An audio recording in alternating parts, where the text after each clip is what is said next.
Bom dia, pessoal. Para quem me conhece, meu nome é Cláudio Sabino. Sou advogado constitucionalista e juiz filósofo cristão. Hoje, notadamente, dia 12 de julho de 2023, dentro do meado da quarta vigília, haja visto o relógio registrar 4h23 da manhã, fui instado, ou por que não dizer provocado, ou inspirado a compartilhar um pouco com vocês um tema que em tese parece ser comezinho ou simples, mas ao longo da cronologia bíblica em que pese vem desafiando o tino e o tirocínio da razão e da emoção no impacto da tentativa de buscar resposta e explicação para quem efetivamente era a pessoa de Melquisedeque na cronologia bíblica, razão pela qual escolhi como tema para compartilhar com vocês, sem nenhuma pretensão de esgotar a matéria, tampouco fazer nenhum demérito àqueles que, por algum viés teológico ou filosófico, portanto, ao revés, pensem em sentido contrário. Dito isto, já comunico o título do nosso estudo de hoje, a saber, quem era Melquisedeque na cronologia bíblica e o que o desconhecido autor da carta de Hebreu, composta por 13 capítulos, quer nos revelar. Eis a questão, como dizia, protagonava o erudito dramaturgo e maior poeta do mundo, a saber, William Shakespeare. Eis a questão. Antes mesmo de adentrarmos diretamente no pano de fundo de meta da presente temática, convido os senhores e as senhoras, dando as boas-vindas para ambos, ao presente canal da cidadania, canal 3D, tridimensional, canal da cidadania, canal de autoajuda e de ajuda do alto, para dirigirmos diante a soberana autoridade do Deus Pai, Deus Filho e Deus Poder do Espírito Santo, para que o mesmo no alto de sua infinita grandeza, doravante, possa me iluminar a fim de que eu faça a melhor interpretação possível, que sob o aspecto teológico, doravante, possa refletir aquilo que é da vontade do propósito de Deus, que eu faço, portanto, nos tempos que seguem, infra. Dito isto, novamente, chamo a atenção dos senhores e senhoras, dando as boas-vindas para ambos, e dizendo que nem somente de pão viverá o homem, mas de toda palavra que sai ou brota da boca de Deus. 1000 cairão ao meu lado e 10.000 à minha direita, mas nada me abalará, pois o Todo-Poderoso estará sempre conosco. É assim que um fervoroso cristão deve se portar. É assim que um fervoroso cristão deve sempre buscar o alimento da alma. Venho atualmente fazendo e produzindo conteúdo para o novo canal CSS News e Sabino Advocacia, notadamente ou especificamente na área jurídica, mas como não somente de pão viverá o homem, mas de toda palavra que sai da boca de Deus, automaticamente a nossa alma e espírito, que são coisas distintas, inclusive já falei sobre isso, estou com a camisa verde no canal aí, no presente canal. A alma e o espírito, e por que não dizer o corpo também, físico, necessita do alimento da alma. Razão pela qual pulei da rede nesse finalzinho de quarta vigília para falar um pouco acerca deste enigma que ao longo da cronologia bíblica não vem fazendo cerimônia, tampouco hesitando em aguçar o tino e o tirocínio da razão no impacto da tentativa de buscar resposta e explicação para quem efetivamente era a pessoa misteriosa de Melquisedeque, razão pela qual eu já parto diretamente para o pano de fundo de meta da presente temática, no sentido de dizer que no início, ou seja, Gênesis, não é à toa, o primeiro livro da Bíblia chama-se Gênesis, significa início, origem, o ato da criação. O projeto inicial de Deus, em que pese, não era para criar sumo sacerdócio na ordem dos levitas ou dos Levi, tampouco na ordem de Melquisedeque, por que não dizer, sacerdócio da tribo de Judá. O projeto inicial de Deus, em que pese, era exatamente falar diretamente com o povo. Ocorre que o povo, notadamente naquele período de 40 anos no deserto do Sinai, tiveram medo de Deus, ao invés de temer. Temer é uma coisa, ter medo de Deus é outra. Mas o fato é que os hebreus, semitas e judeus, que são sinônimos entre si, que conviveram e peregrinaram os 40 anos no deserto do Egito com Moisés, tiveram ipsilítis, ou seja, literalmente medo do Todo-Poderoso. Na ocasião em que Deus pede para Moisés trazer o povo hebreu para falar com ele, e Moisés disse que eles tinham tanto medo que não conseguia nem se aproximar.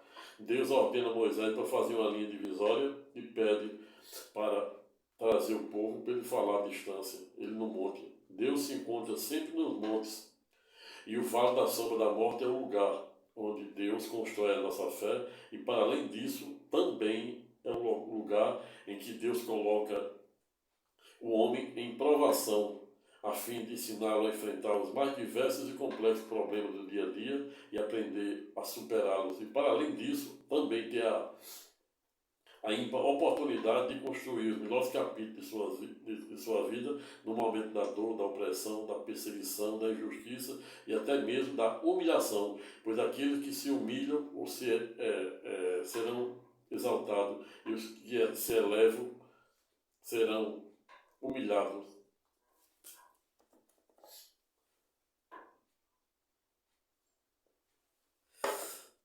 O fato é que, não obstante o projeto inicial de Deus ser de falar diretamente, mano a mano com o homem, não à toa ele falava mano a mano com Moisés, era o único que não tinha medo dele, os demais tiveram medo, comeram maná e todos morreram, salvo Caleb e Josué. E aí, em razão desse medo que o povo hebreu, semitas, passaram a ter de Deus, do Todo-Poderoso, e ele amou o mundo de tal maneira que não olvidara em até mesmo enviar uma réplica de seu trono no céu para ser construído por Moisés nos 40 anos de peregrinação do deserto do Egito, representado pelo clássico tabernáculo, que significa exatamente o trono de Deus aqui na terra, o modelo do trono de Deus lá em cima, construído à medida, de forma cirúrgica, conforme as orientações de Deus para Moisés. E Deus amou o mundo de tal maneira que, para além disso, para além de não deixar faltar nada nos 40 anos de peregrinação do deserto do Egito, como brotar água da rocha de Marabá, enviar o maná todos os dias, o povo continuara a reclamar, mandava aves do céu, o calor fervoroso de 50 ou mais de 50 graus centígrados por dia, ele climatizava os hebreus por meio da sua nuvem de frio, e à noite, para aquecer da temperatura abaixo de zero, a mesma nuvem se transformava em calor. Mas o povo continuar a reclamar. E Deus determina para Moisés fazer ou construir uma serpente de prata para castigar cada um daqueles que continuasse a blasfemar e nutrir ingratidão com Deus. Não à toa, ingratidão dos maiores pecados para Deus. Mas o fato, conforme a carta de Hebreus, é que todos que comeram maná morreram, salvo Caleb e Josué, que foram os dois únicos, segundo a primeira contagem, que tinha mais de 3 milhões, a chegar ou triunfar em Canaã.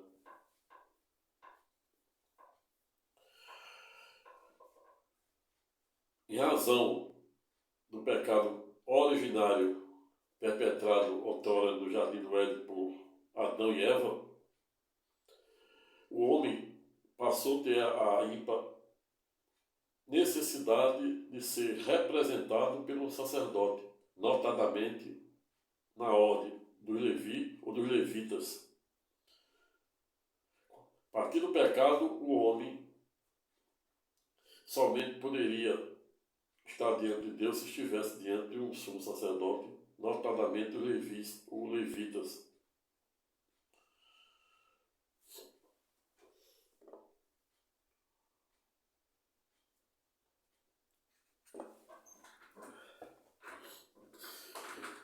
Compulsando o livro de Gênesis, que significa o início,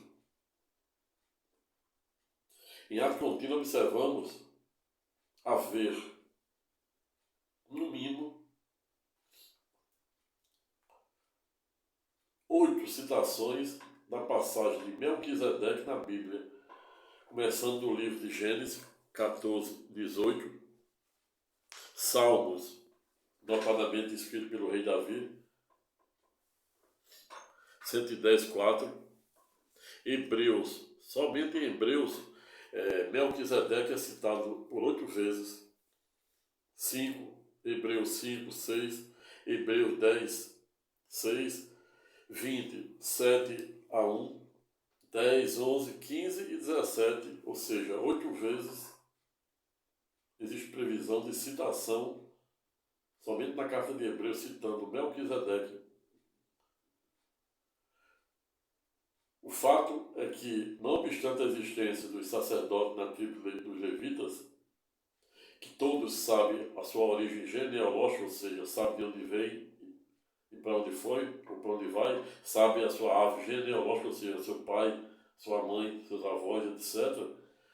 Ao revés, quando estamos a falar de Melquisedeque, todos esses dispositivos não dão notícia de sua árvore genealógica,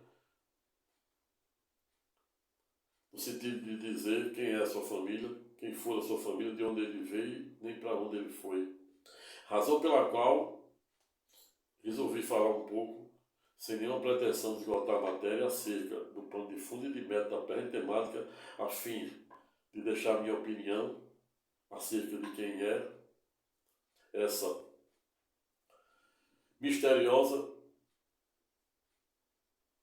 esse misterioso personagem da Bíblia, saber Melquisedeque, à luz do desconhecido autor da carta de Hebreus.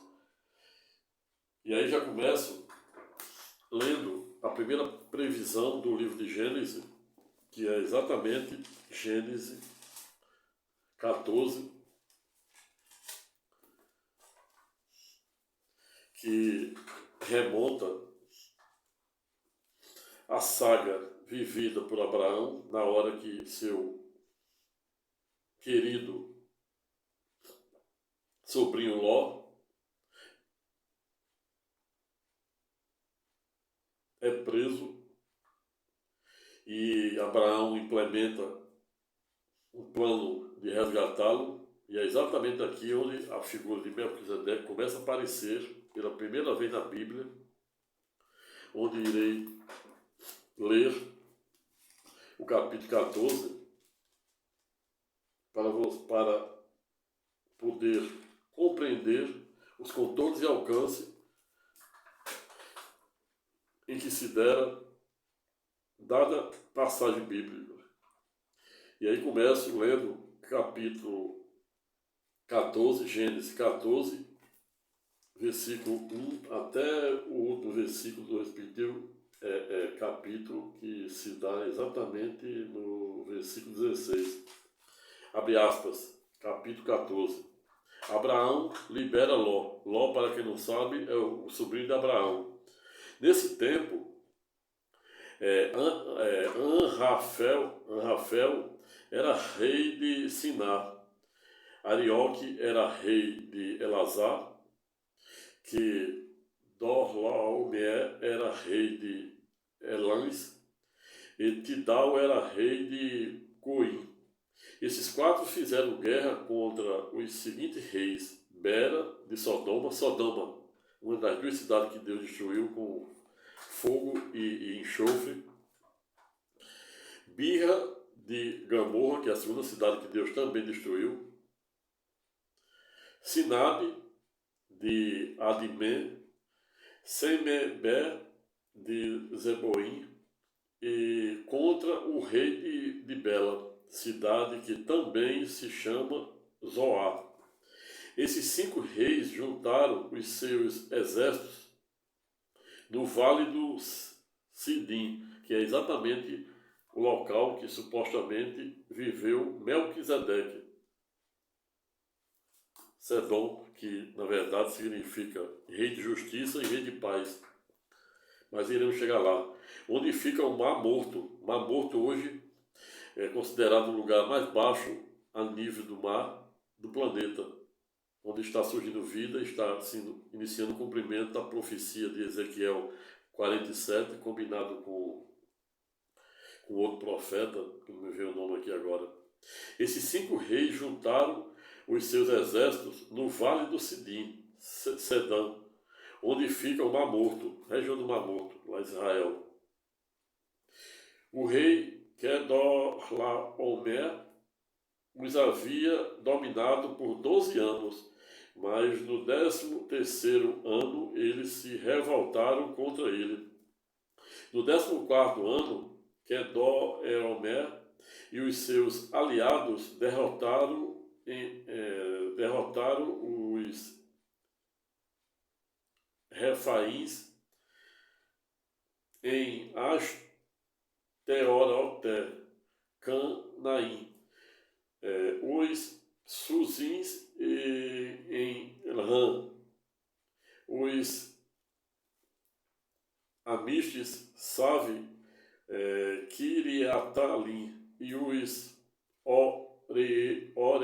Oreus nas montanhas de Seir, perseguindo-os até lá Parã, onde começa o deserto. Depois voltaram até Cádiz, que naquele tempo se chamava em Mipate.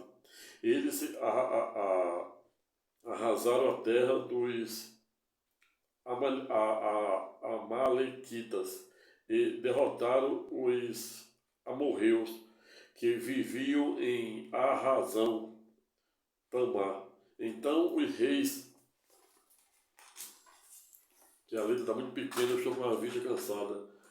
O rei de Sodoma e Gomorra, que foram as 2 cidades que foram destruídas por Deus, que hoje é onde se encontra a região do Mar Morto, de Adamã e de Zeboim, de Bela, saíram com os seus exércitos para o vale de Sidã, a fim de lutar contra os reis de Eslais e Egoim, de Sinaé e de Elazar. Eram 4 reis contra 5. Acontece que o vale do Selim era cheio de buracos, em que havia piche, e quando tentaram fugir da batalha, os reis de Sodoma e Gomorra caíram nesses buracos, mas os outros reis fugiram para as montanhas. Os 4 reis pegaram todo o mantimento e os objetos de valor que havia em Sodoma, em Gomorra, e foram embora. Ló, o sobrinho de Abraão, vivia em Sodoma, e por isso também foi levado como prisioneiro. E levaram também tudo o que era dele, mas um homem escapou e foi contar tudo para Abraão, que é o patriarca das 3 maiores religiões monoteístas do mundo, a saber, o islamismo, o cristianismo e o judaísmo, cuja primeira em que pesa, ou seja, o cristianismo, segundo a estatística, já conta com em torno de 2,5 bilhões de adeptos, seguida pelo o islamismo, que fica em segundo no ranking, com quase 1,2, 1,5, e se aproximando. E segundo a estatística, diz que até 2050 o islamismo deve se igualar ou equiparar ao cristianismo. E por último, e mais remota o judaísmo, com em torno de 13 milhões, cuja maior parte reside no Estado soberano de Israel. Mas o homem escapou e foi contar tudo para Abraão, que é esse patriarca dessas três maiores religiões monoteístas do mundo que estou a falar. O hebreu que morava perto das árvores sagradas que pertenciam ao Moré, o amorreu, Morre e os seus irmãos, Escol e Ané, eram aliados de Abraão. Quando Abraão ficou sabendo que o seu sobrinho Ló tinha sido levado como prisioneiro, reuniu os seus homens treinados para a guerra, todos eles nascidos na sua casa, eram 318 ao todo. Abraão foi com eles perseguindo os 4 reis até a cidade de Dá.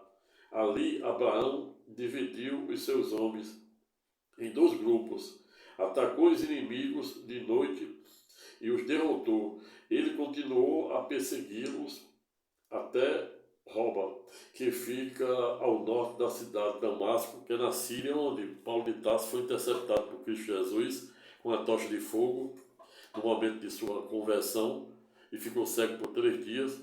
E depois ele aparece para Ananias em sonho e diz: Ananias, estou mandando um homem aí para você batizá-lo, que ele irá ser meu pregador doravante. Ananias pergunta: quem é esse homem, Senhor? Isso é Saulo de Tarso. Senhor, Saulo, nosso maior algoz, exatamente. Eu escolhi ele para ensiná-lo a sofrer pela minha causa. Desde a primeira pregação de Saulo até o último suspiro, quando ele fora literalmente decapitado, Saulo de Tarso teve sua vida tentada de morte. Quando Abraão ficou sabendo, todos eles nascidos na sua casa. Ali Abraão dividiu os seus homens em 2 grupos, atacou os inimigos de noite, os derrotou. Ele continuou a persegui-lo até Roba, que fica ao norte da cidade de Damasco, e trouxe de volta tudo o que os inimigos haviam levado. Abraão trouxe também o seu sobrinho Ló, e tudo o que era dele, e também as suas mulheres e o resto da sua gente. Aí onde entra agora aqui, no capítulo 17, Melquisedeque abençoa Abraão. Você veja que Melquisedeque começa a aparecer aqui pela primeira vez no livro de Gênesis. Gênesis, capítulo 17. Depois de haver derrotado Quedó da Homer e os outros reis, Abraão estava voltando para casa quando o rei de Sodoma foi encontrar-se com ele no vale de Savé, também chamado de Vale do Rei. E Melquisedeque, que era um rei de Salém, Salém é rei de justiça,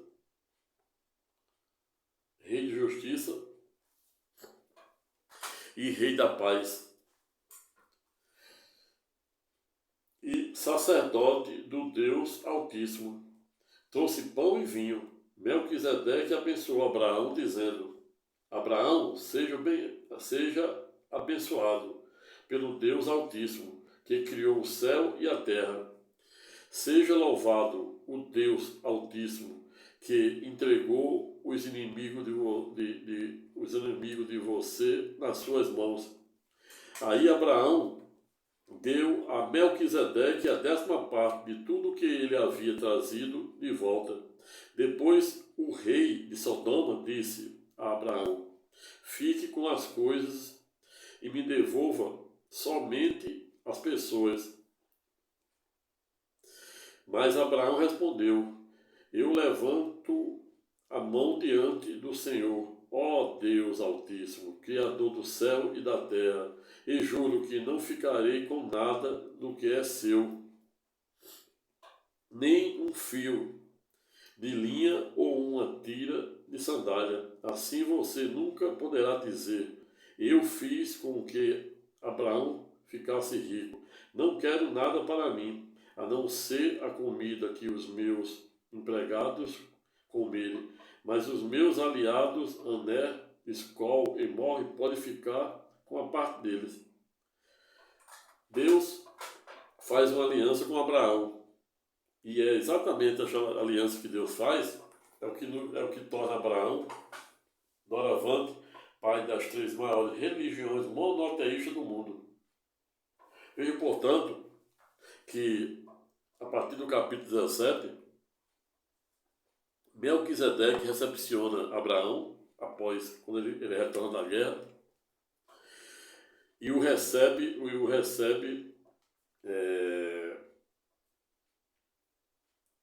com vinho. Abraão lhe dá o dízimo e diz que abre mão de toda a sua riqueza em nome desse sacerdote chamado Melquisedeque. Você já começa a entender o espírito da coisa. E aí Deus faz uma aliança com Abraão. Essa aliança com Abraão, para não ler isso aqui tudo, para não ficar mais extensa, eu vou ler apenas o capítulo 17 e vou sintetizar. Na época, não só na época de Abraão, na época do Antigo Testamento, uma forma, e logo após o pecado capital de Adão e Eva, quando o pecado entrou no homem, ele tinha que se aliar à tribo, notadamente, dos Levi, ou dos levitas. E aí, por meio desse subsacerdote na ordem dos levitas, que todos sabiam a sua origem genealógica, de onde ele vinha, quem era o seu pai, sua mãe, seus irmãos, e etc. Diversamente de Melquisedeque, que ninguém sabe de onde ele veio, nem para onde foi, é como um vento, é como o poder do Espírito Santo, que ninguém sabe de onde vem, nem para onde vai. Mas, na época judaica, na época da cronologia bíblica, notadamente na época de Abraão, a maneira de fazer um pacto entre 2 homens era matando um animal. Matava um animal, partia no meio, fazia uma fogueira, e o homem queimava o animal, e o homem passava os seus pecados para o animal, quando era queimado. E o pacto era feito assim também. Era feita a fogueira, cortava o animal, 2 partes, colocava, e o homem passava, as 2 pessoas passavam no meio para selar o acordo. E esse acordo, conforme capítulo 17, 15, começa no 15 e vai se estender aqui até o 17, entre Deus e Abraão, seria exatamente Deus prometendo para Abraão torná-lo pai de grandes nações, cujo número de filhos seria maior do que o número de areia na terra e o número de estrelas no céu. E hoje Abraão, em que pese, é o patriarca das 3 maiores religiões monoteístas do mundo, a saber, o cristianismo, cujo número de adeptos, em que pese, está em torno de 2,5 bilhões no mundo inteiro, seguida pela segunda do ranking, a saber, o islamismo, com quase 1,5 bi, e segundo as estatísticas estimam que até o ano de 2050 o islamismo deve se equiparar ao cristianismo. E a terceira e última do ranking, não obstante ser a mais remota, o mais longínquo, em que pese é a menor de todas, com em torno de 3 milhões de judeus, onde a sua maioria reside no Estado soberano de Israel.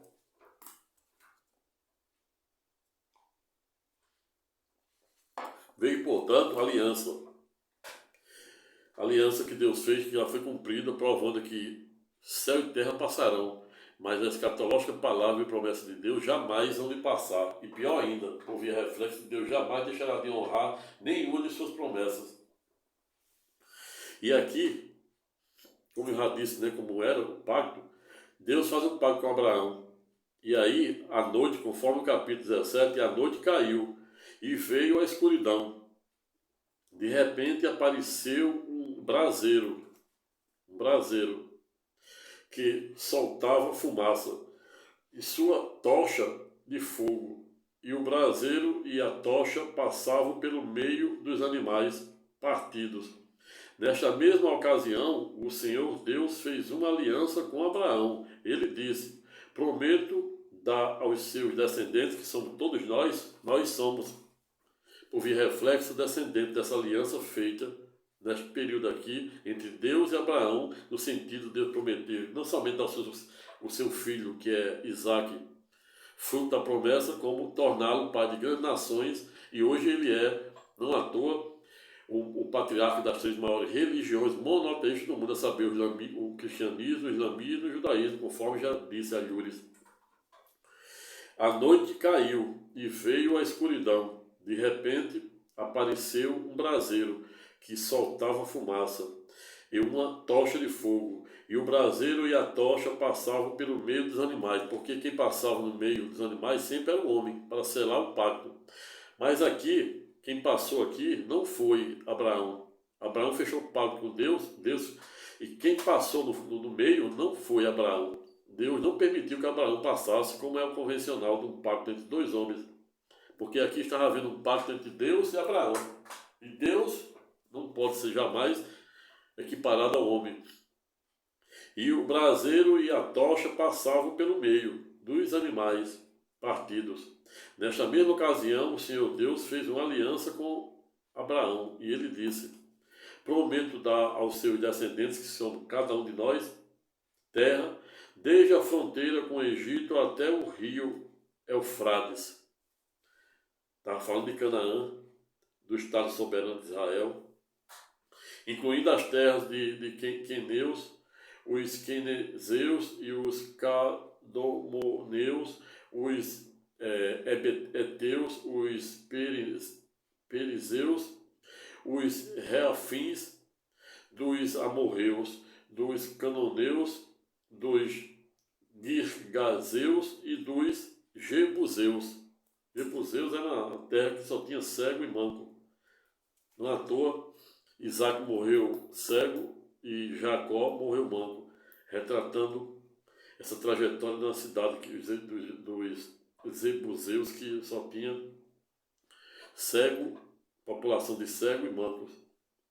Mas o importante aqui nessa passagem é exatamente você entender que, diversamente do pacto que era feito em duas pessoas na época para selar um acordo, como hoje no direito a gente assina um contrato e pega duas testemunhas, na época, duas pessoas que não queriam fazer um acordo, um pacto, fechar um negócio, matavam um animal, partiam no meio, colocavam fogo e os dois passavam no meio da fogueira para selar esse acordo. No caso do acordo celebrado, da aliança celebrada entre Deus e Abraão, quem passou no meio da fogueira não foi Abraão, e sim Deus, por meio do fogo. Aí eu pergunto, quem era esse fogo? Pode ser quem? Cristo Jesus. No início era o Verbo, e o Verbo se fez carne, e sem ele nada se fez e nada se fazia. Quem era aquele fogo na sarça que apareceu para Moisés? Por lógico, era Cristo Jesus, o Verbo, o instrumento. No início era o Verbo, e o Verbo se fez carne, e sem ele nada se fez e nada se fazia. Você está começando a entender o espírito da coisa? Então, quem passou no meio da fogueira não foi o Abraão para selar um pacto, que Deus estava celebrando com ele a aliança, e sim o próprio Deus Altíssimo, representado por quem? Cristo Jesus, o fogo de Cristo Jesus. Deus é um fogo. Existe uma teoria chamada teoria de paradoxo de Fermat, que eu irei escrever um artigo específico sobre isso, que defende a tese pela qual existe ou não existe seres inteligentes, menos ou mais inteligentes do que o homem, a ponto de dizer que eles, se existem, são tão inteligentes, de um jeito evoluídos, que jamais irão aparecer ou se revelar para o homem, pois não temos dado à nossa miserável natureza humana a mínima compreensão de compreendê-lo. E Deus é assim. Jesus dizia, não sou desse mundo. Jesus é alienígena, Deus é alienígena. Alienígena, sob o aspecto cosmológico, sob o aspecto da astrologia, é tudo aquilo que não pertence à Terra. Ele dizia, não sou desse mundo. Para onde eu vou, você não pode ir. Eu sou como o vento, Espírito Santo. Ninguém sabe de onde vem nem para onde fui. E aí, Melquisedeque, ninguém sabe, segundo a carta de Hebreus, ninguém sabe de onde veio nem para onde foi. Ninguém sabe a sua árvore genealógica. Eu vou chegar lá.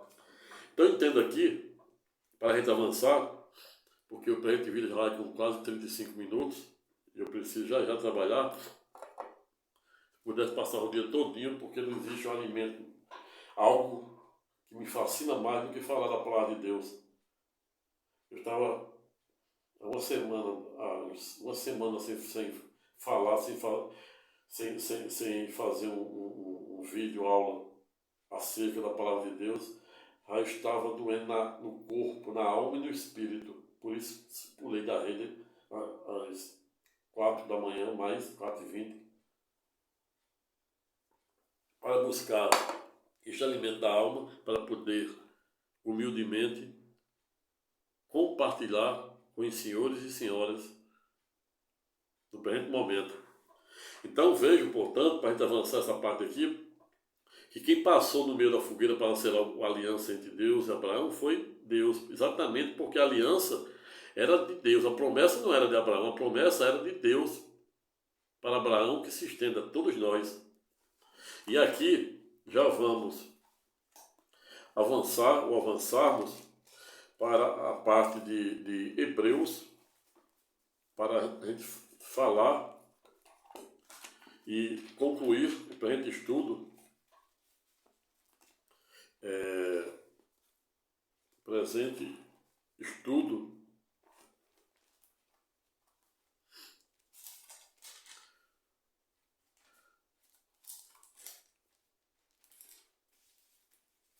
no sentido de procurar entender quem efetivamente era Melquisedeque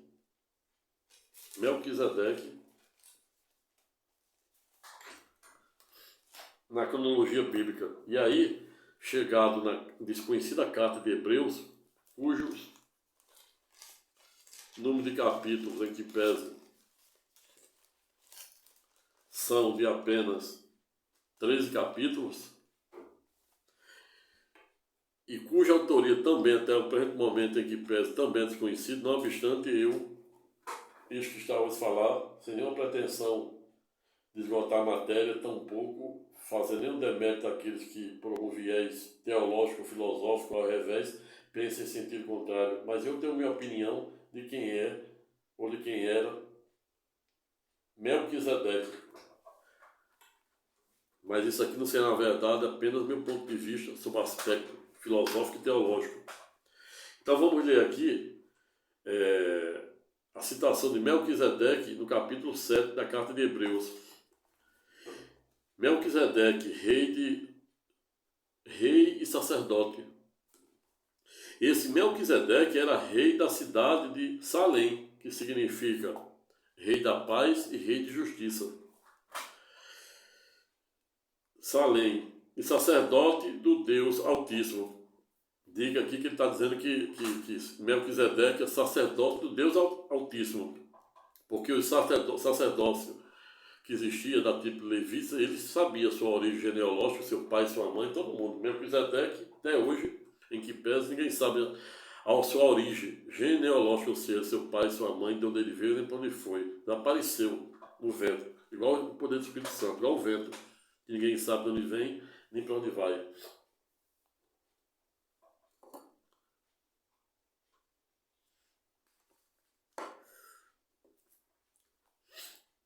Quando Abraão estava voltando da batalha em que matou, ele está remontando aqui Gênesis, onde a gente acabou de citar, tá? Aqui a carta aqui, Paulo de Tarso, eu penso que foi Paulo de Tarso que escreveu, mas isso não está pacificado até hoje, existem várias correntes. E quando eu digo que é Paulo de Tarso, porque ele estava preso por meio do seu secretário, e tendo em vista a grandeza intelectual do mesmo, que assim como eu também, ele era um jurista romano. Então, continuando aqui, capítulo 7. Esse Melquisedeque era rei da cidade de Salém, que é rei de justiça e rei de paz. É sacerdócio do Deus Altíssimo. Quando Abraão estava voltando da batalha em que matou os reis, o rei de Sodoma, os reis de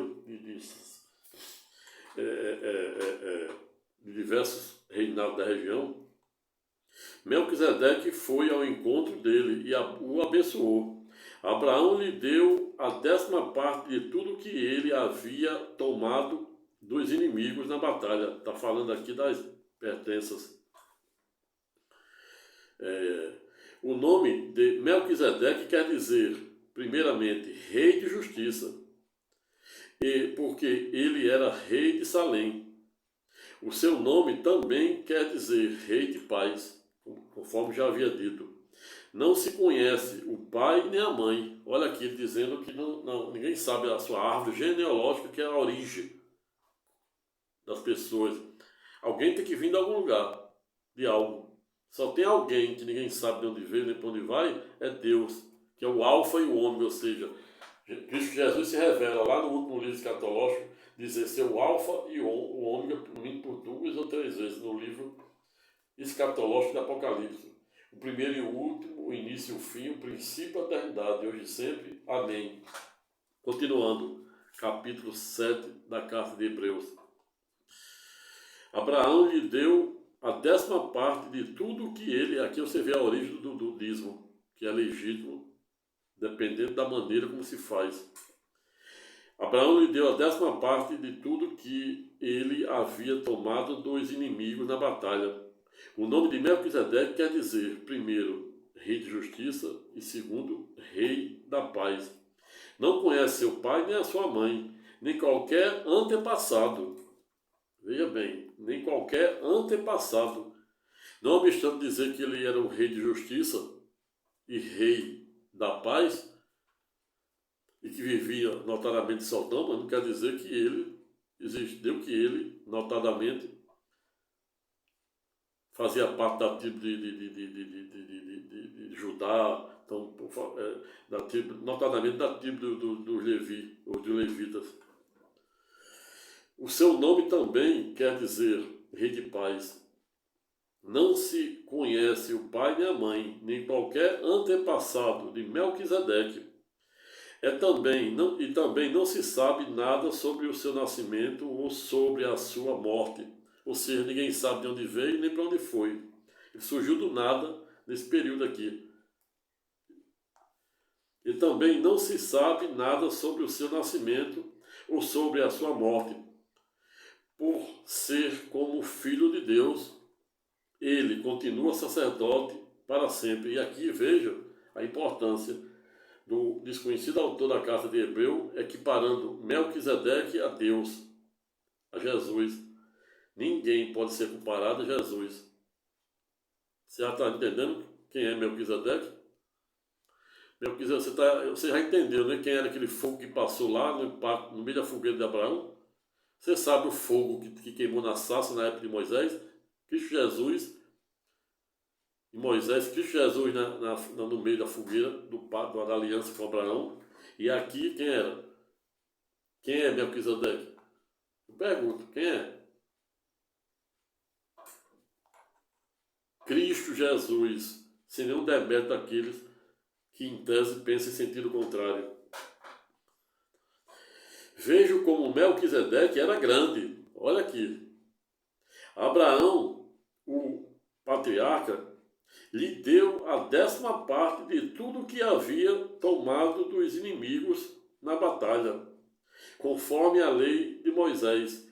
Os sacerdotes que são descendentes da tribo dos Levi ou dos levitas, têm a obrigação de receber o povo. Recebeu o povo a 10ª parte de tudo. Eles receberam dos seus próprios patrícios, embora este também seja o sacerdote de Abraão. Melquisedeque não era descendente de Levi, mas recebeu a 10ª parte daquilo que Abraão havia tomado da batalha e o abençoou. Sim, abençoou o próprio Abraão, que havia recebido as promessas de Deus. Não há dúvida que aquele que abençoa é mais importante do que aquele que é abençoado. Veja aqui, Abraão reconhecendo a grandeza de Melquisedeque. Dos sacerdotes, a 10ª parte é recebida por homens que um dia vão morrer. Olha aqui a grandeza, olha o que Abraão está dizendo aqui. Dos sacerdotes, a 10ª parte é recebida por homens que um dia irão morrer. Ou seja, ele está dizendo que todos os sacerdotes da tribo dos levitas irão morrer. Mas no caso de Melquisedeque, olha aqui a diferença. como ele está dividindo o jogo do trigo aqui, o autor, o desconhecido autor de Hebreus. No caso de Melquisedeque, como dizem as escrituras sagradas, por óbvio, a Torá, composta pelos 5 primeiros livros de Gênesis e Deuteronômio, escrito por Moisés, onde Moisés previa a sua própria morte, a 10ª parte foi recebida por alguém que continua vivo. Portanto, quando Abraão pegou a 10ª parte, Levi, cujo descendente recebeu a 10ª parte, também pagou, pois Levi não tinha nascido e, por assim dizer, ainda estava no corpo do seu antepassado do Abraão quando este se encontra com Melquisedeque. A lei que o povo de Israel recebeu se baseia no sacerdócio dos levitas. Ora, se o trabalho dos sacerdotes levitas tivesse sido perfeito, veja aqui, como ele está fazendo até um demérito aqui ao trabalho humano dos levitas, que não pode ser comparado à figura de Melquisedeque. Não haveria necessidade de aparecer outro tipo de sacerdote na ordem de sacerdote de Melquisedeque, e não a ordem de Arão. Arão, porque esse sacerdócio dos levitas era na ordem de Arão. E aqui, Melquisedeque, o sacerdote que ele está falando, que por lógica é Cristo Jesus, é um sacerdote na ordem de Melquisedeque. Existem 2 tipos de sacerdote na ordem dos levitas, aqueles que sabem de onde vem e para onde vai, e o sacerdote na ordem de Melquisedeque, que é aquele que ninguém sabe de onde vem nem para onde vai. Cristo Jesus é o nome dele. O maior príncipe, aquele que veio na primeira vez na qualidade de servo e cordeiro para ser o nosso Redentor e sumo sacerdócio na ordem de Melquisedeque, e que virá pela segunda vez na qualidade de verdadeiro leão da tribo de Judá, como um verdadeiro sumo sacerdócio na ordem de Melquisedeque, conforme diz aqui a erudita carta de Hebreus.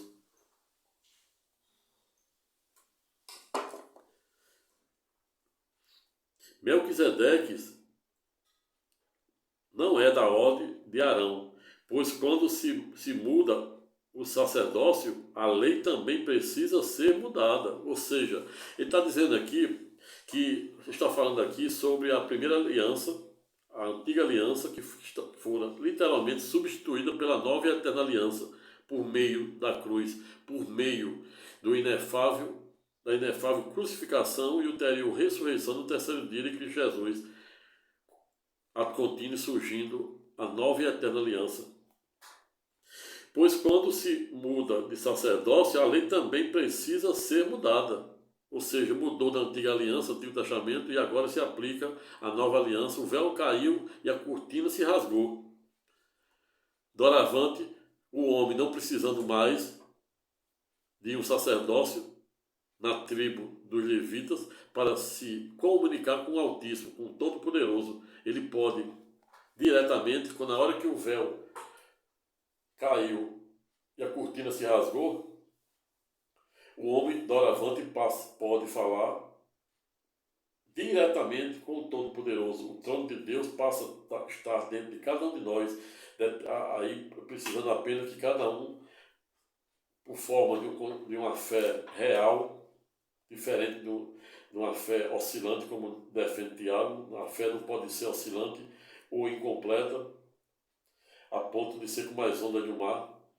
A hora que você tem um coração contrito e uma fé fervorosa, o Deus que está dentro de cada um de nós, ele acende. É isso. É disso que o erudito, desconhecido autor da carta de Hebreus está a falar. Lembre-se que não há como entender os inefáveis mistérios da palavra de Deus pensando com a mente humana, e tampouco, por via reflexa, metrificando com a régua da ciência. Conforme falei, tem outro vídeo postado aí que eu falo exatamente sobre isso. Pois quando se muda o sacerdócio, a lei também precisa ser mudada, ou seja, o Antigo Testamento, a Torá, aquelas leis, os 10 mandamentos, 500 e poucas leis de caráter civil, moral e cerimonial foram feitas para aquele contexto histórico. E essa é a razão pela qual muita gente confunde o Antigo Testamento com o Novo. O Deus do passado mandava matar. O Deus do passado dizia, usava a lei do Talibã, olho por olho, dente por dente. Quando Deus dizia olho por olho, dente por dente, ele estava dizendo que se a pessoa tirasse um olho seu, você era para tirar a vida dela. Se a pessoa tirasse um olho, você era para extrair dois dela. Não. Ele estava falando simplesmente do princípio da isonomia e da razoabilidade, por que não dizer da proporcionalidade. Tem que ver o contexto. Não há como entender os nefastos mistérios de Deus pensando com a mente ou a natureza humana, sobretudo metrificando com a régua da ciência. Vejo, portanto, que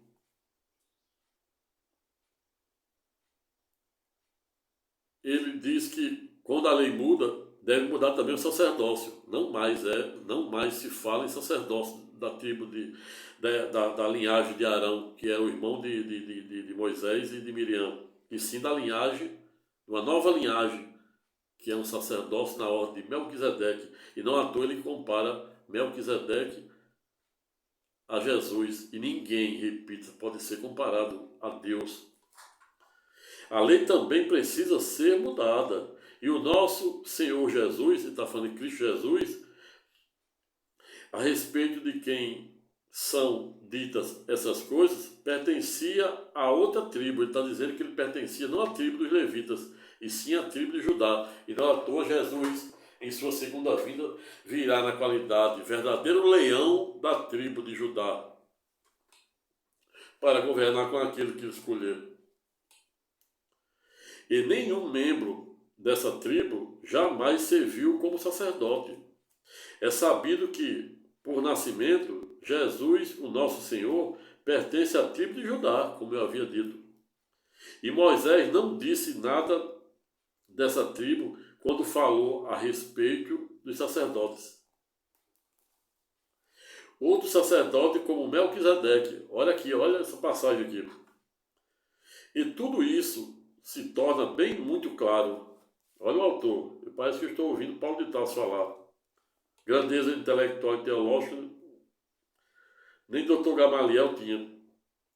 Pois surgiu um sacerdote diferente, parecido com Melquisedeque. Olha aqui. Ele não foi feito sacerdote pelas leis ou regras humanas, porém se tornou sacerdote por meio do poder de uma vida que não tem fim. Porque as Escrituras Sagradas dizem, olha aqui com quem está falando, de Cristo Jesus, você será sacerdote para sempre na ordem do sacerdócio de Melquisedeque. Vejam, diferentemente do sacerdócio da tribo dos levitas,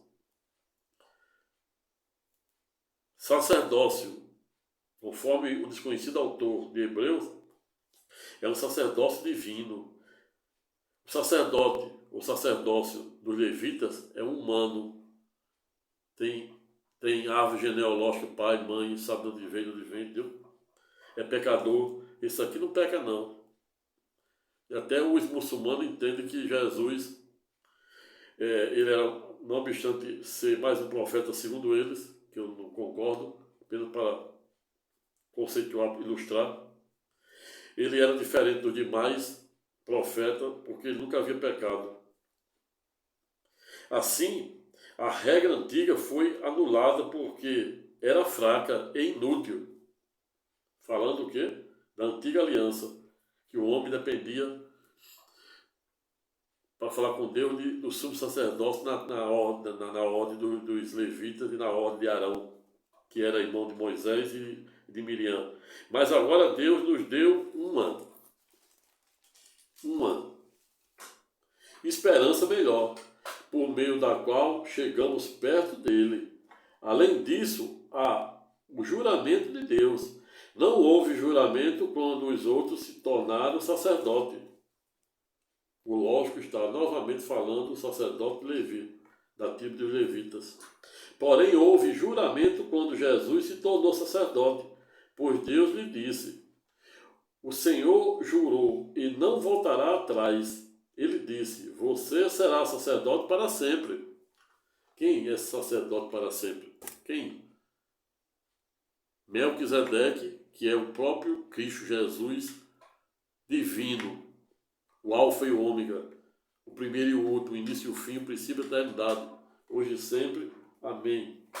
Há ainda outra diferença, e aí continua o desconhecido autor dissecando. Portanto,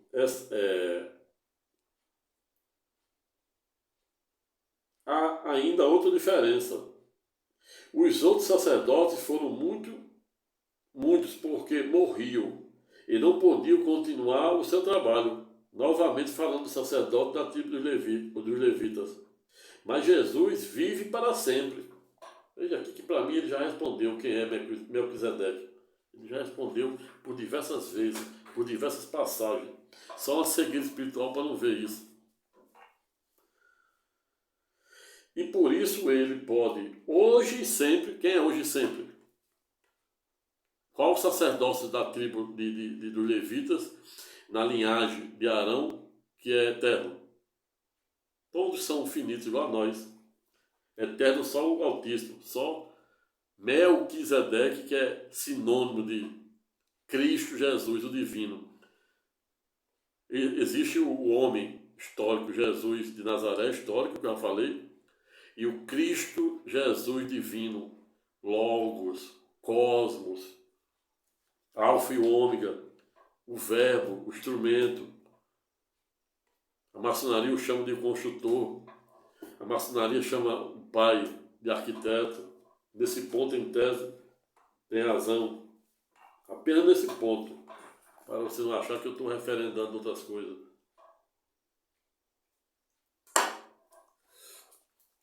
E por isso ele pode, hoje e sempre, salvar as pessoas que vão a Deus por meio dele. Olha o que ele está dizendo aqui, ó.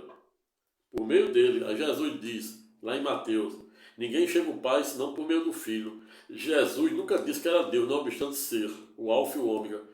Mas ele, sem querer, soltava espólios. Eu e o Pai é uma coisa só, ninguém chega ao Pai senão por meio do Filho. Eu não sou desse mundo. Jesus é o único que tinha mãe na terra, Maria, e tem pai no céu, mas não tem mãe no céu. Melquisedeque. Não existe árvore genealógica, somente ele, o Alfa e o Ômega. E por isso ele pode hoje e sempre salvar as pessoas que vão a Deus por meio dele, porque Jesus vive para sempre a fim de pedir a Deus em favor delas. Está dizendo que Jesus, para além de ser a porta das ovelhas, para além de ser o porto de entrada, para além de ser a porta da graça, ele também é o nosso eterno advogado. E esta é a razão pela qual, enquanto a porta da graça estiver aberta, que já está há 2000 anos, ele continuará a interceder junto ao Pai e o poder do Espírito Santo a nosso favor. Ocorre que quando a porta da graça fechar, ele não intercederá mais e nem o poder do Espírito Santo interagirá entre os humanos. Razão pela qual, pense, nesse mundo largo e longo da prostituição, da desgraça, dos mais diversos tipos de crimes, ingratidão, esse mundo lilista, que as pessoas vivem totalmente desprovidas de valores éticos e morais, mas vale o ter em detrimento do ser, e me vem Schopenhauer aqui, a lembrança, que diz que o homem vive numa eterna sede de ter com o tédio de não poder possuir. Por quê? Porque consegue de forma ilícita, e você não pode usar o que é ilícito. É por isso que Schopenhauer diz, a sede de ter com o tédio de não poder possuir. Está entendendo a concepção da coisa? O verdadeiro espírito da palavra de Deus? A palavra de Deus, a Bíblia, é Deus falando pela boca e pelas ações humanas. A fim de pedir em favor delas, né? Deus por meio dele, porque Jesus vive para sempre a fim de pedir a Deus em favor delas, que somos nós. Por isso Jesus é o grande sacerdócio de que necessitamos. Ele é perfeito e não tem nenhum pecado ou falha, como reconhecem os muçulmanos. Ele foi separado dos pecados e elevado acima dos céus. Terceiro céu, aquele terceiro céu, segundo Coríntios 2,12, que Paulo de Tarso diz ter ido, e ter ido a um paraíso, e ter visto coisa inefável, cuja sua miserável natureza humana não era digna de lhe revelar. Deus lhe coloca um espinho na carne e ele ora por 3 vezes para que Deus lhe liberte daquela tormenta. E Deus, como nunca fica devedor de oração e pedido, ainda que seja dentro do seu tempo, pois ele é atemporal, e dentro de seu modus operandi, respondeu para o erudito Paulo de Tarso, conforme Coríntios 2,12, para ti basta minha graça, pois é na tua fraqueza que meu poder é ano-luz maior diante de ti, especial diante daquele que te faz o mal. Razão pela qual assédia, como defendia Madre Teresa d'Ávila, ou secura espiritual, como defendia o erudito pai da escolástica, a saber, São Tomás de Aquino, para quem, por meio de sua dualística, rompendo e ruptura no movimento monista de Santo Agostinho, veio tentar aliar fé à razão, consiste exatamente em assédia, secura espiritual e assédio, como defendia Madre Teresa d'Ávila, o momento em que Deus se afasta do homem, ainda de que forma temporária, para permitir que o demônio nos atente, a fim de nos ensinar a andar no vale da sombra da morte, aprender a enfrentar os mais diversos e complexos problemas do dia a dia, e para além de aprender a superá-los, ter a ímpar oportunidade, por via reflexa, de construirmos os melhores capítulos de nossa vida no momento da dor, da opressão. Pois aquele que se eleva, se exalta, será humilhado, e os que se humilham serão ipsilis, ou seja, literalmente exaltados. 1000 cairão ao meu lado e 10.000 à minha direita.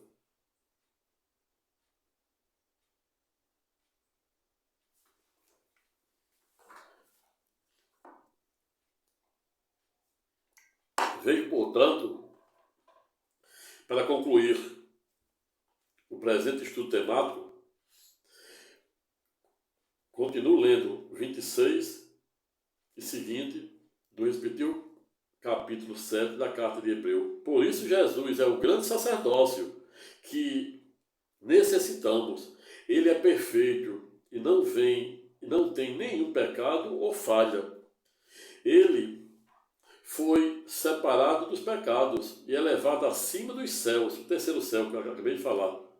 Ele não é como os outros grandes sacerdotes, não precisa oferecer sacrifícios, pois o sacrifício ele já fez na cruz, derramando a primeira gota de sangue no jardim Getsêmani, onde ele, segundo a literatura médica, diz que ele sofreu de tal maneira, tanta dor, medo, uma angústia avassaladora, do que de sentir a sua crucificação por antecipação, pois ele é Deus, sempre de ontem, de hoje, de amanhã. Ele rompeu as células e começou a suar lágrimas de sangue, derramou a primeira lágrima de sangue exatamente no jardim Getsêmani, para começar a pagar o pecado originário também de outro jardim, ou seja, o jardim do Éden. E as outras 7 gotas ele derrama na coroa de espinha, nas costas, nas mãos, nas pernas, no coração, e quando ele arranca sua barba, até o ponto de dizer uma das 7 palavras na cruz, dizer: Pai, está consumado. Pai, eles não sabem o que fazem. Veja o tamanho do esvaziamento. Você ser Deus, se esvaziar do trono de Deus para se fazer homem e servo na pessoa de Cristo, para ser o nosso Redentor e sumo sacerdócio na ordem de Melquisedeque, e ainda no momento da crucificação, de sua inefável crucificação, dizer: Pai, eles não sabem o que fazem. Pai,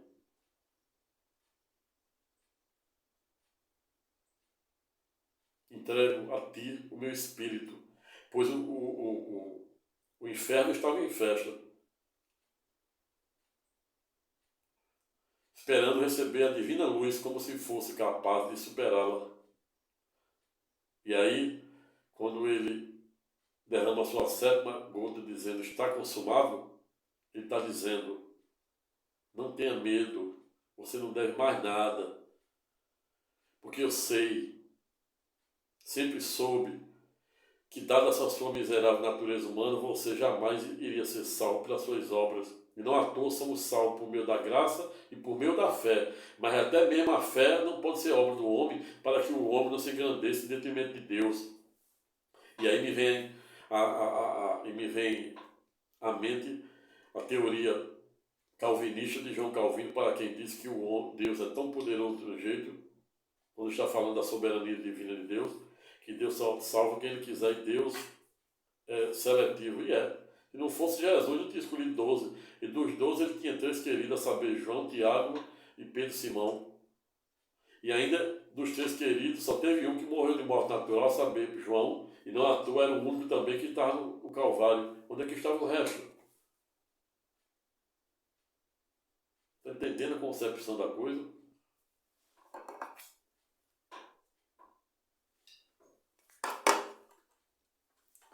Por isso Jesus é um grande sacerdócio de quem necessitamos. Ele é perfeito e não tem nenhum pecado ou falha. Ele foi separado do pecado e elevado acima dos céus. Existe o céu o céu atmosférico, que é isso que a gente vê daqui, as estrelas, as nuvens, a chuva caindo aqui. Amanheceu já. Quando você está dormindo, amanheceu. E você vê como é bom o alimento da alma, que eu passo o dia todinho aqui, nem fome sinto. O primeiro céu é esse, atmosférico. O segundo céu é aquele que a NASA trabalha, tem as estações espaciais, não tem um buraco negro, não tem mais de 200 bilhões de galáxias, onde tem cosmos literalmente escuro, Sol, bilhões de estrelas. E o terceiro céu é exatamente esse que Paulo de Tarso, segundo Coríntios 2,12, diz ter ido a um paraíso e lá ter visto coisa inefável, cuja sua miserável natureza humana não era digna de revelar. Deus lhe coloca o espinho na carne e ele ora por 3 vezes, e Deus, respondendo a sua oração, diz para Paulo de Tarso: para ti basta a minha graça. E não à toa somos salvos pela graça por meio da fé. Cristo Jesus sabia e sabe que somos humanamente impossíveis de ser salvos por nossas obras, que se fez maldito na cruz para nos fazer bendito, porque o Antigo Testamento dizia, os 5 primeiros livros, a Torá, escrito por Moisés, onde Moisés prevê a sua própria morte. A Torá dizia que é a lei que eles falam é a Torá. A Taná também para os muçulmanos, para aqueles que não são judeus, semitas ou hebreus. A lei antiga dizia: maldito aquele que é alçado da cruz. E ele se fez maldito para nos fazer bendito. Porque ele sabia e sabe que não tínhamos a menor condição de sermos salvos pelas nossas obras. Razão pela qual, quando ele diz está consumado, a gente não deve ter medo. A gente deve ter medo é uma coisa, temer é outra. A gente deve temer ao Senhor. E temer é o 7º dom do poder do Espírito Santo. Ao lado de sabedoria, domínio, ciência, consciência, domínio, ao lado dos 9 frutos do poder do Espírito Santo. Veio, portanto, que o homem deve temer, segundo o 7º dom do poder do Espírito Santo, e não ter medo. Os hebreus, mais de 3 milhões, segundo a primeira contagem, comeram maná e morreram, salvo Caleb e Josué, porque tiveram medo do Todo-Poderoso. Moisés era o único que não tinha medo. E não à toa, Deus disse que o amava tanto, seu servo, que falava com ele mano a mano, a ponto dele até ter visto a sua face. Olha que grandeza. Razão pela qual finalizo o presente estudo temático concluindo a leitura do artigo do parágrafo 26 do capítulo 7 da Carta de Hebreu, onde o desconhecido autor enfatiza a grandeza de Jesus na pessoa de Melquisedeque. Ele não é como outro grande sacerdote, não precisa oferecer sacrifício. Ele ofereceu na cruz, como eu disse, Cristo Jesus, todos os dias, primeiro pelos seus próprios pecados e depois pelos pecados do povo, falando dos sacerdotes por ordem da tribo dos levitas. Pecado, e depois ele teria que se livrar dos pecados dele e depois do povo. Jesus não tem pecado e não precisa se livrar de pecado nenhum, ao contrário, ele se fez maldito para ser bendito. Ele ofereceu um sacrifício. Que sacrifício foi esse? A própria vida. Uma vez por todas. Quando se ofereceu a si mesmo, ou seja, se esvaziou em si mesmo, para se fazer homem e servo na pessoa de Cristo. E aí o autor continua: a lei de Moisés escolheu homens que são imperfeitos, novamente falando dos sacerdotes da tribo dos levitas na linhagem de Arão, que era irmão de Moisés e de Miriam, para serem grandes sacerdotes, humano, por lógico, mas pela promessa feita com o juramento, a qual veio depois a lei de Moisés. Deus escolheu o Filho, que se tornou perfeito para sempre. Amém.